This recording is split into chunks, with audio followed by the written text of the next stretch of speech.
Ladies and gentlemen, we got more bad news in regards to next-gen consoles, as well as GTA 6. The PS6 and the next Xbox may not release until 2028 due to Grand Theft Auto 6 delay, an expert says. It is understood that Sony and Microsoft are working on new console platforms, the PlayStation 6 and the next Xbox, but when might that be released? According to Piers Harding Rolls, the research director for games at Ampere Analysis, these new consoles could launch later than expected due to Grand Theft Auto 6 delay. This could happen, but it's not what Ampere expects. Which, by the way, I think, shout out to Looney for Junie with the sub. I'm gonna just, and shout out to Black Math Nerd with the gifted subs. I appreciate you. Let that shit play. Gifted sub. I'll give Jean Grey's throat something in front of Cyclops' punk ass. Shout out to Black Math Nerd. I'm gonna go ahead and say, so the rumor is, well, not the rumor, PlayStation and Xbox said they're shooting for 2027, 2028.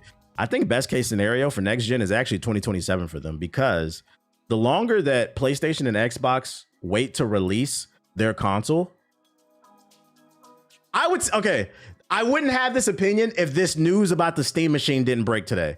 But because we have a fourth console entering the arena for the console wars, I now have to say, the longer they wait to release that PlayStation 6 and that Xbox, the more time it gives Steam to eat into the marketplace, because people have a limited amount of money.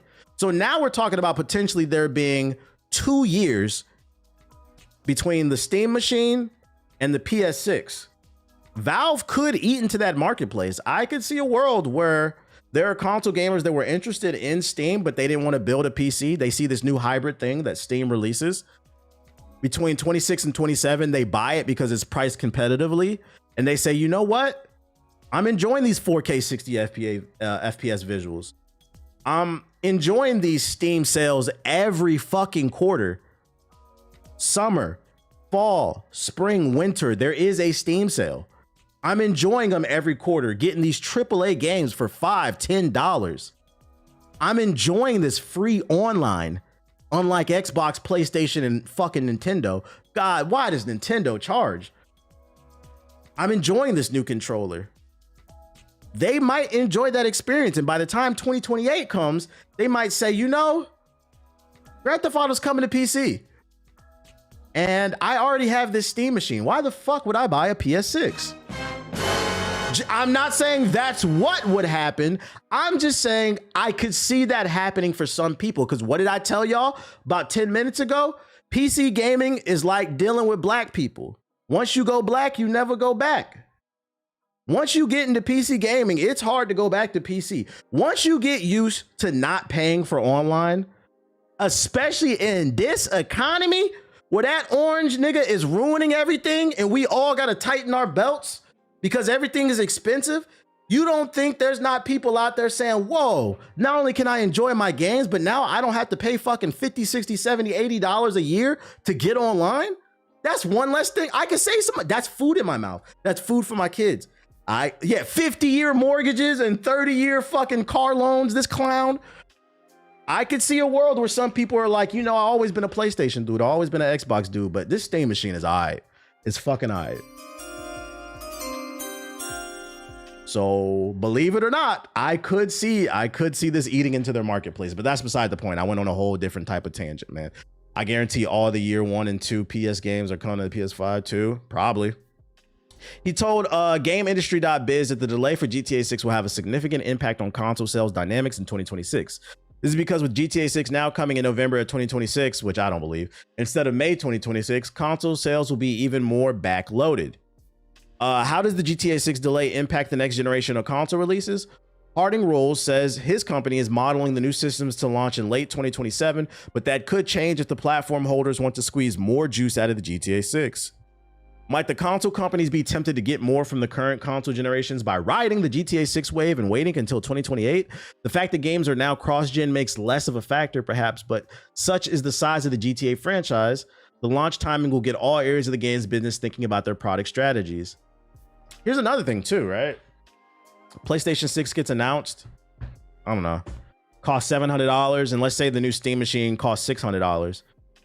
and the Steam machine looks better, or they look identical, why would you buy it on the PlayStation 6? Like, I can see this.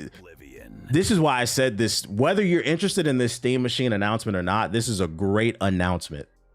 This is more competition. And Sony is the #1 suspect to get lazy when they get successful. Now they got to work for a fucking dollar. It's great. Yo, shout out to Beats by Astro with the sub. Appreciate it. Harding Rolls went on to say that GTA 6 is going to be such an important driver for hardware sales, and not just when the game comes out, but for multiple years to follow. Sony and Microsoft will have wanted a much earlier release in late 2026 so they could generate momentum early in the cycle, he said. One of the reasons that GTA 5 sold so well was because the game launched later in the PS3 and Xbox 360 life cycles, coming multiple years after those consoles arrived. This meant that the install base of those machines was big at the time, and then Rockstar re-released it, obviously, remaster. The only thing console has is physical games for people that really care about it. But the thing is, the data came out about that in the last year. 80% of gamers are buying digital now, so most people don't care about that. That's not a factor for most people. So I don't think that the Steam machine being digital only will be like an issue. And also, to be fair, although you only digitally own games on Steam, and I could be wrong, but off the top of my head, I don't know any story where Steam has done anything anti-consumer where they're ripping games off your hard drive and shit. I'm not gonna lie. That lack of preservation is coming from the Ubisoft launcher. It's coming from the PlayStation Store. It was actually consoles, funny enough.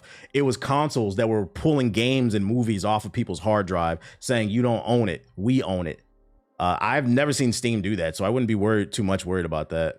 And then also, yeah, with the Steam machine, because it's going to be a full-blown PC, keep in mind, you don't have to just use Steam. You can use the Microsoft Store. You can use GOG. You can use Epic's Games Launcher. That's going to be another benefit from it. So you can now look and see where's the best sell for a game and then download it there. Just some food for thought. But yeah, I agree with this. I think PS6 is going to move a lot of hardware. But I don't know if they want to wait till 2028 because I think you're giving room for Steam to eat into your marketplace. Yo, shout out to Mr. Flex a lot with the sub. Appreciate it. And people love Steam. It's got a cult-like following. I know GOG lets you keep the games you buy and download. Yeah, you actually 100% own them if you buy it off of GOG. The problem with GOG is they don't have everything, but yeah, they're DRM-free games, so you get to actually download it to your hard drive, and then you can back it up in the cloud if you wanted to or something like that. Yeah, so don't expect it. That's what the experts are saying. Don't expect it until 2028. The question is, do y'all care? Do we care that these next-gen consoles won't come out till 2028? And by the way, this question that I'm presenting is for people who own current-gen hardware, meaning a high-end PC, a PlayStation 5, a PlayStation 5 Pro, or an Xbox Series. PS4 niggas, we don't want to hear your thoughts. We know you don't care about whether or not the PS6 come out in 2028 because you're not going to buy it anyway. Fuck up. He said, I don't mind. Fuck no, I just bought my PS5. Okay, I don't care. I'm still playing games from 2022. Real shit. Welcome to the life. You can put Windows on the Steam machine, confirmed. Yeah. Now my 360 Ti can still run everything. Facts. Man, I feel like this current gen still has some juice. It does. That's actually a perfect segue into this article that I have for you guys. Hotman said, I feel like this current gen still has some juice. Well, according to this article, the PS5 is only in the middle of its journey, Sony reveals. And depending on how you feel, you might feel. Or you might feel. Let's see what they're talking about. 5 years after its 2020 launch, the PS5 is only halfway through its lifespan, according to comments made by Sony's CFO. The PS5 has been growing its install base, Tao said. Our view is that compared to the conventional console life cycles and looking at the PS4 life cycle, it seems to be getting longer and longer, especially the PS4, which was launched in 2013 and has been over a decade since. There are many active users still enjoying the console, and they're enjoying other consoles. This means Sony may try to avoid rushing out the PS6 too early so it doesn't wind up in a similar situation with its user base spread out across multiple consoles. From that perspective, we believe that the PS5 is only in the middle of its journey, Tao continued. We are really planning to expand it even further. As for the year-end sales season and thinking about the customer lifetime value and also thinking about the profitability, of course, we want to promote so that we can expand the install base. Translation. I think it started with the Xbox 360 and PS3. Because for those who were like super young and didn't grow up in the earlier days of gaming, consoles used to last 5 years hard stop. After 5 years, they put out a new console and everybody just knew to buy that shit. But with the Xbox 360 and the PS3, it ushered in this era of being able to download content. That was the first DLC era. And it extended the life of a lot of games and a lot of hardware. And the Xbox 360 went on to live like 7-8 years. And then came the PS4 and the Xbox One era. And obviously that shit is a teenager. It's about to have its bar mitzvah. We need to get it a yarmulke. Put it on top of that joint. That joint going like 13 years longer and longer. I think though, I think DLC and the online aspect of gaming was naturally going to make consoles last longer. But I still think going on 13 years is too fucking long. Because then it creates this issue of technology not progressing. You have people complaining they don't see a difference in the technology, and that's because we're not allowing technology to flourish. And that can only happen through competition. So you have to let this old hardware go. This is something I've been preaching. It's also a well-known fact on a more extreme scale, but like one of the most known things in society is the quickest way to progress technology is through war. Because through war comes innovation, which is competition. This is that on a smaller scale, the console wars. But because we're letting these consoles live so long, we're enjoying an era of peace and no console war. That means the innovation stops. And I think the prolonging of the lives of these consoles, some people want to argue finance. I think it's just a new era of gamers. Gaming has gone mainstream. Now I think there are far more casuals than there are hardcore. I feel like it used to be hard to find a casual gamer back in the day. Because back in the day, when I was a kid, if you said you were a gamer, that meant you played FIFA and Mario. Nowadays, when you say you're a gamer, that means something completely different. And I think that started with COVID. When a lot of people got locked in the house during lockdown, a lot of people bought PS4s. That was their very first console. And it ushered in this new era of gamer who swears that Spider-Man 2 is better than Baldur's Gate 3. And, you know, there's good for that because it's healthy for the industry. It generates more revenue. But then it's bad because then you also have this ultra casual audience that are loud as fuck. And they don't realize, because I don't think there's any malice behind it, to be 100% fair.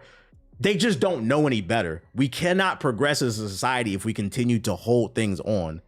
All good things must come to an end. So we got to find that balance. And I actually think the sweet spot is what happened with the Xbox 360 and the PS3. Okay, it's not we're not on a 5-year cycle anymore. But what about 7 or 8? That's cool. When the new console comes out, the old ones will still be supported for like 2 to 3 years. But 5, 6, 7, 8 years, grow the fuck up, nigga. God damn. I feel like the blueprint was right there. Guys, the fucking PS4. I know you niggas is tired of me hearing me say this. 6, 7, shut the fuck up. I know y'all hearing me, tired of me saying this. But the PS4 is due for a bar mitzvah.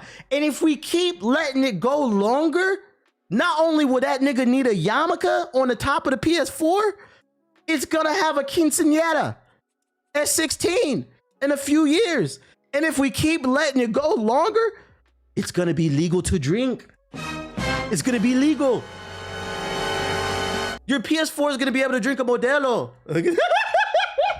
Like, what are we talking? Your PS4 is gonna be old enough to drive. What are we talking about, man? And that's all I ever preached about against PS4 niggas. Can we let society progress? God damn. Niggas complain about a lack of progression, but then refuse to support the progression. And ladies and gentlemen, that is why we are in the current state of the United States of America. On a more serious note, just some food for thought. Niggas say they want progress till it's time to get that progress. Then it becomes, oh wait, well, I want progress, but them niggas can't have it. Y'all don't hear me though. Y'all don't hear me though. Y'all don't fucking hear me though. Let's just make sure the PS4 is not old enough to drink a Modelo. Please. Fucking please. People don't know how to let shit go. Quinceanera, isn't that 15? Is it 15? I thought it was 16. My bad. Is it 15? Either way, that's worse. If it's 15, that's worse. We are 2 years away from the PS4 quinceañera. And you know what? I swear to God, if we get to the quinceañera, I will be on the street. We gonna have a party. Be like, ladies and gentlemen, what the PS4 birthday? What the PS4 birthday? Let's see, PS4 release date. November 15th. On November 15th, 2 years from now. So on November 15th, 2027, if you niggas is still talking about that fucking PS4, we're throwing a party. We're gonna get Modelo's on the stream. We're gonna get Fiesta lights and shit like that. We're gonna have a mariachi band, and we're gonna do a PS4 quinceañera. I'm gonna get my PS4 out the closet. I'm gonna dress it up in a nice little dress. We're gonna put some lipstick on it and shit like that. Cause you niggas won't grow up, bro. You won't fucking grow up. Yeah, we gonna play I will foot down no truck. Oh, I love my freedom. It's funny, ain't it? It's fucking funny when you put it in that, like, damn, that shit really about to have a fucking bar mitzvah. God damn.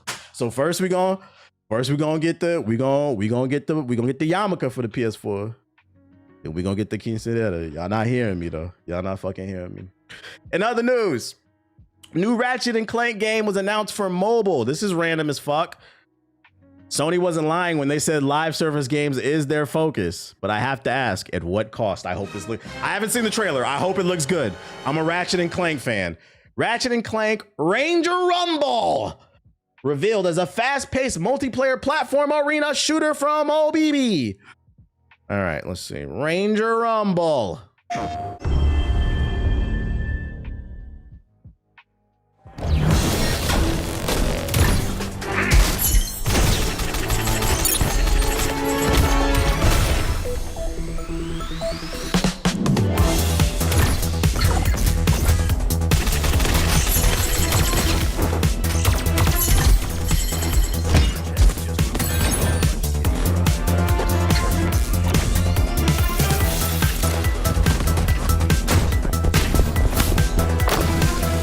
First of all, who are these people? Are these like the cousins of Ratchet? Who are these people? What is this, like Overwatch? It's not Overwatch, it's Over Ratchet.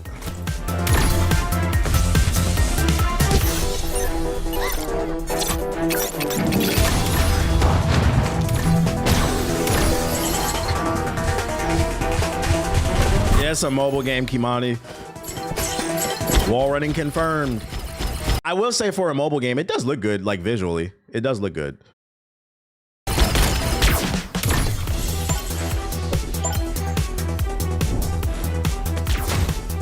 Yo, shout out to Lucci Club Studios with the super chat. He said, please do that special PS4 stream. I might. A matter of fact, I got a PS4 and a PS4 Pro, and they somewhere in my closet. I would have to pull them out. We could get the hats out.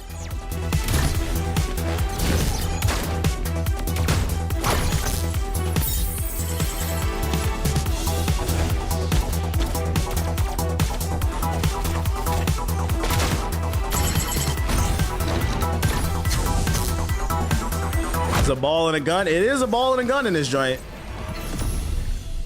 I mean, it looks okay. Hey, bring it to Steam, bro. I don't want to play this shit on my fucking phone. I'm not gonna say I wouldn't try it. I'd download it and try it, as long as it's free. But I'd put this in the bracket. I'm not gonna go as far as to say it looks like ass, because I feel like that's disingenuous. But I will say I'm gonna put this in the bracket of who the fuck asked for this game. Like, just make another Ratchet and Clank game. And why the Ratchet and Clank property? It kind of feels like the developers were making a game and they're under the Sony umbrella, and Sony was like, it's going to be hard to sell because nobody knows this IP. But what happens if we put Ratchet and Clank on it? Like, they just kind of last minute put the characters in the fucking game. Feels like a cash grab almost, which we know is going to be. This game, I also predict this is going to have mad microtransactions because it's live service on mobile. Mobile game scam. Mobile game scam. Capitalism asked for it. Greed. I don't mind it. It looks like a fun spinoff as long as it's free. You can sign up for it right now. You can pre-register if you want. So I'm dropping the link in the chat if you're interested. Could be something fun to play while you're at work, not doing your job, because I know y'all niggas not. Y'all watching my stream. What's wrong, pepperoni pizza? What's wrong? Oh, new Mario trailer drop. Let me go to YouTube. That's the other big news. The new Super Mario movie sequel. The trailer for it dropped. Super Mario Galaxy is called. Haven't watched it yet, so let's check it out. Minish Cap Mafia, come to the front.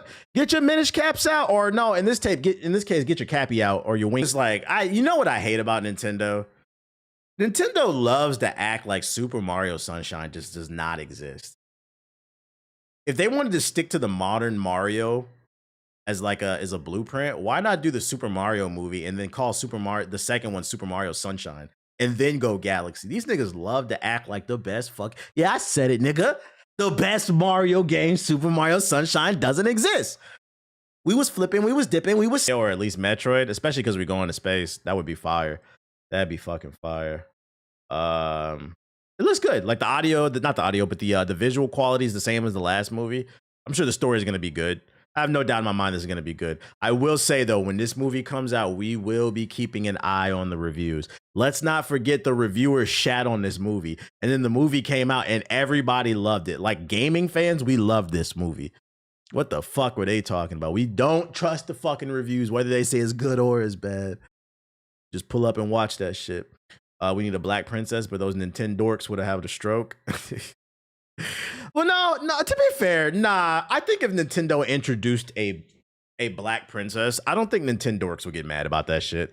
Nintendo gamers, they stink and they're a little weird, but I don't think that's as big of a problem. And I feel like a lot of the racism, sexism, misogyny type shit, that's more Xbox, PlayStation. I think Daisy's black. Daisy's not black. She's brown, but she's not black.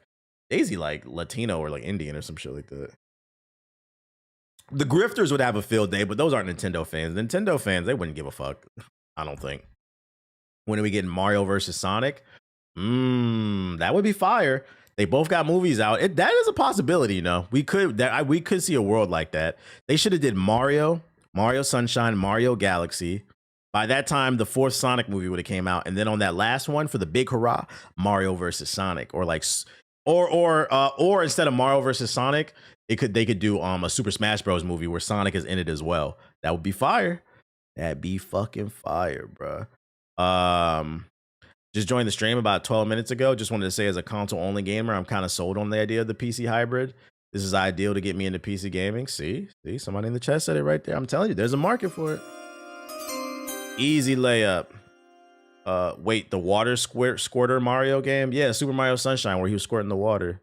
Y'all niggas is not culture, bro. Look at y'all trying to make it into something weird. That nigga saved the earth, and you say he a squirter. Y'all niggas weird. That's all you thought about. Update for Arc Raiders. If you're a big fan of it, it just got better. Arc Raiders adds duo queues today in an update. Right now, I mean, in the past week or two, you were only able to play solo, and then 3-man teams. You can now play in duos. No reason reading the article, kind of self-explanatory. Update your game. The game got better. Just so you're aware of it. Good. That's a W. That's a W for Arc Raiders. And then last but not least, Xbox barely got any games, but they do got a new backbone. For those unaware, the backbone is a controller you can connect to your phone. You can use it to play mobile games as well as stream games from Steam, Xbox, or PlayStation. There's now a new Master Chief themed one that has Hall effect triggers. I'm not gonna lie, I actually have one of these. These are nice. If I get that Steam machine, I probably won't be streaming anymore. But if you don't mind streaming your games from your PC or your PlayStation, that's what I used it for. I have the PlayStation themed one. I have the PlayStation themed one. I stream my PlayStation and my PC games on it to my phone. The only problem with it is it's a nice looking controller, but shit costs $180. No, thank you. No, thank you. My daughter got one and she likes it. Yeah, if you have good internet, do not underestimate streaming games. Like if you want to play games on the couch or in the bed, that's what I'll do sometimes. I'll just beam my Steam OS to my phone and use the backbone controller. It's a great experience. I got mine when it was on sale. Yeah, I got mine when it was on sale for $50. I wish I would have got it like a year ago though. It was on sale at Costco for $30 like during the holidays last Christmas. I wish I would have got it. But yeah, if you're interested in streaming games, wait for a sale. The backbone is not bad. Don't hate on that shit. I wouldn't pay $180 for this shit. Can I play my career? Yeah, you can. Yeah. If you have good internet, I have next to no latency. But I wouldn't play online games for that because there is small latency. It's more for like single player games. What else do I got? That's all I got. So we're gonna go to the sub box. Yeah, you can use it for emulators too. You can use it for emulators.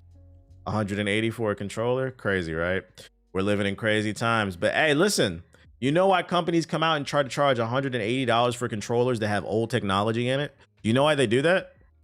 I know y'all don't want to hear this, but it's y'all fault. When things creep up in price, instead of putting your foot down and saying, I'm not buying it, niggas bought it. And it just continues to get worse. Remember, corporations have to adhere to what you want. It's their job to sell something to you. So if they raise a price on something or they announce something that you don't like and you still support it, you have to understand, to these suits, the only thing that matters is they generated a sell. Y'all can sit up here and be upset about what I say on this stream, but one thing about me is I stick to my guns. I said I am not buying a Switch 2 until that From Software game comes out in 2026 on the Switch, and it better get good reviews. Did I buy a Switch 2? I stick to my... I practice what I preach. I don't just be buying shit to be buying it, bro. I'm not gonna sit there and collect dust on this shit. What the fuck is this shit? Y'all still buying VC, but mad at 2K. Got 20 builds. 20 builds. Hey, I can proudly say I only got one, Dooms. I only got one. And this is the most I played 2K in a while, too. That's the crazy part. Marvel Comics behind. It's a beat 'em up. I don't need to see the behind the scenes. Niggas on Game Pass just to play Call of Duty with a price increase. Shit, that made me turn that shit off. Matter of fact, Game Pass is another example. I said, I'm not paying $30 a month to play Call of Duty. I canceled that shit. Bye.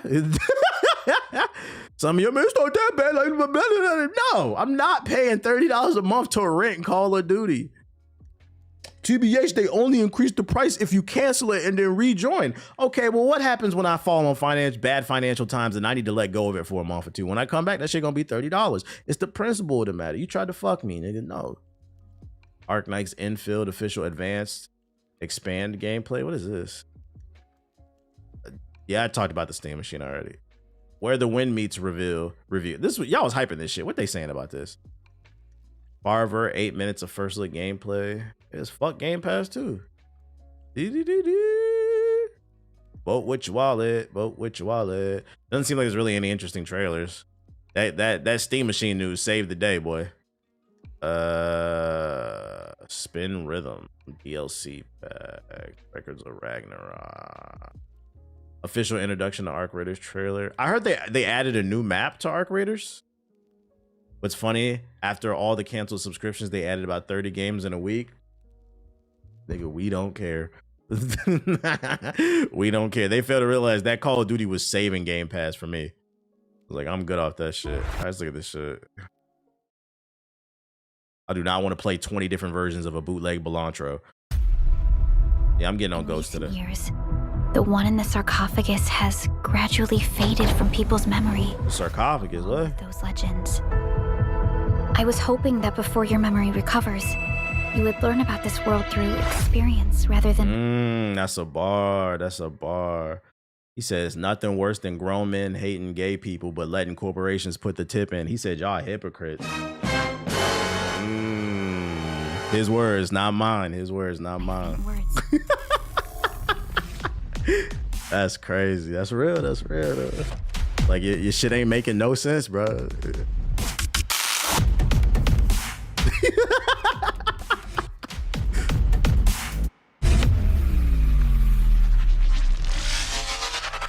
How far am I into Yote? About 100,000 hours in.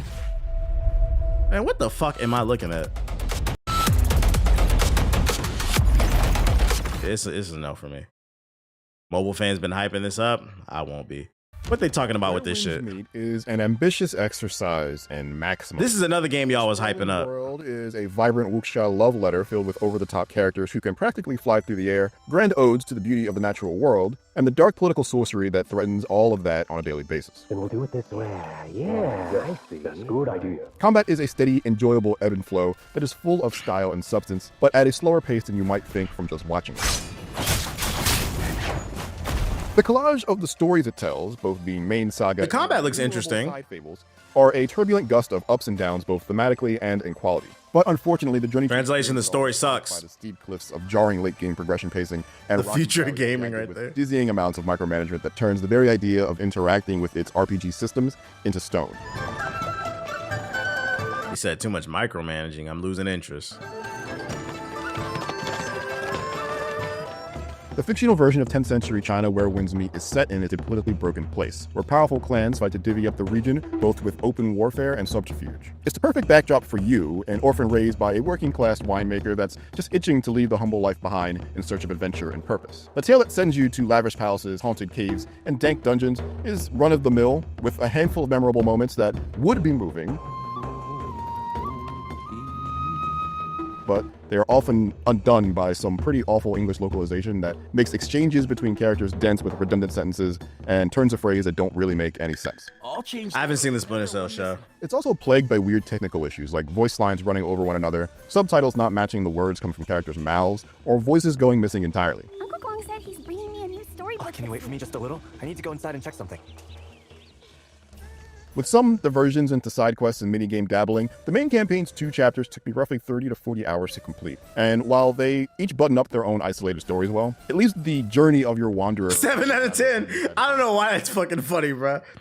7 out of 10. cliffhanger. Come on, let's go! The various side stories have the same uneven quality. On the whole, the best of them are better. Yeah, I've heard too many negatives already. Campaign. And we're only 2 minutes into a 12-minute trailer or review. Should father be home by now? Another starts with me sneaking a nobleman out of his mansion because he doesn't want to commit to an arranged marriage. There's a spontaneity to these stories that you don't really see in RPGs like this, but they are also sullied with way What kind of weapon is that? more of the technical blemishes. This is an RPG or MMO? Both, True to I its think. inspiration, the combat in Where Winds Meet is flashy and energetic. Each of the 7 weapons feels distinct and dangerous, and some have different styles to discover that change the patterns of your attacks, as well as the weapon skills you can unleash on your enemies. You can equip 2 at a time, but I spent almost all of my playthrough as a tank, with a spear and a glaive that would buff each other when I used specific abilities in certain combinations. Oh, that's cool. Like fighting with other people and got raids. So Okay. that's partially a Lubu because raid? it's often a real pain in the ass to find alternatives worth using. And he said all the weapons suck but one? Management makes Where Winds Meet feel much more like an MMO than an action game. It's faster paced than the genre might typically be known for, but this combat doesn't share any of the sensibilities of a Ninja Gaiden or Devil May Cry. There's no bouncing enemies or air juggles, nary an air combo or wall splat, just a lot of stun meter management and weaving attacks and abilities into a specific sequence. Would y'all play an Assassin's Creed set in the Jim Crow era? Most people would. We talked about that like 3 weeks ago when the news came out already. The tank was right at home. Also, that question you asked before, I ignored it, Mike. That shit was really fucking weird. I'm not gonna lie. I'm not even... Just for the sake of I'm trying to show the YouTube chat some grace, I didn't even read that shit out loud. Like, that To was... me, as a lapsed MMO guy, crazy managing question, when dude. to defend and when to go all out felt almost identical to a Dark Knight in Final Fantasy XIV, except with an active block, parry, and dodge. These tools do He said help it's break always up the us. sort of autopilot syndrome of many MMO battles, especially the parry, which becomes so important that there is even an auto parry system you can toggle on and off that gives you regenerating resources called insight points to spend as get out of jail free cards when an incoming attack is about to land. This was a great system for me to play around with early on, and I still appreciate it as a clever way to blunt some of the difficulty spikes for people who need it. The MMO but rowdier combat shined the most against groups of regular enemies. I still get to apply my beat-em-up flowchart of finding and eliminating the scariest enemies. Shout out to Season Phil with the sub. All the other lower... I'm not gonna lie, man. I don't get it. I don't get why so many people have asked me if I'm gonna play this or not. I don't get it. Like, this game just looks really like BC tier. This is the type of game, if it was like a weak year for gaming, I'd try it, but like it's so many great games out. I don't see what's supposed to entice me about this. Like, it just all just looks okay. Yeah. tier henchmen, but keeping my attack loop going and buffs topped off while doing so added an extra layer of... I think because it's free. I underestimate that. I be forgetting a lot of y'all refuse to buy games. I keep forgetting the average gamer only buys 1 to 2 games a year. So to a lot of people, when a free game comes out, that's game of the year because low whatever state reason. I don't usually get from games like this. Of course, these enemies aren't... A lot of y'all in the chat did try to hype up the first Depressant to me, and I said that game is going nowhere fast, and I was right. I was fucking right. I forget that free games are Jesus to some of very y'all. diverse, largely the same types of guys in different factions. Ball, gun, or free equals game of the year. Yeah, I'm just gonna say this is not for me. I would play it, but the MMO elements are kind of putting me off. Are you gonna play Dispatch or nah? Dispatch is a maybe. I gotta get through Ghost of Yote. I'm Hey like 50 everyone, hours I'm in. content.